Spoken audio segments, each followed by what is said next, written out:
একই স্যালারি, তবুও কারো ব্যাংক ব্যালেন্স বাড়ে আর কারো অ্যাকাউন্ট হয়ে যায় জিরো।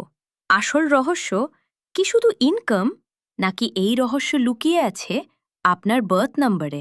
নিউমারোলজি অনুযায়ী আপনার বার্থ নাম্বার আপনার মানি হ্যাবিট সম্পর্কে কিছু ইঙ্গিত দিতে পারে।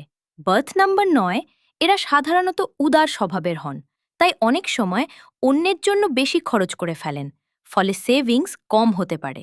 বার্থ নাম্বার ৮ ধৈর্য আর প্ল্যানিংয়ের জন্য এই সংখ্যাকে ওয়েলথ নাম্বার বলা হয়। এরা ধীরে ধীরে সম্পদ গড়ে তুলতে পারেন বলে মনে করা হয়। বার্থ নাম্বার ৭ এরা হিসেব করে খরচ করেন, তবে অতিরিক্ত ভাবনার কারণে কখনো ভালো ফাইন্যান্সিয়াল অপরচুনিটি হাতছাড়া করতে পারেন। আপনার বার্থ নাম্বার কত? কমেন্টে লিখুন।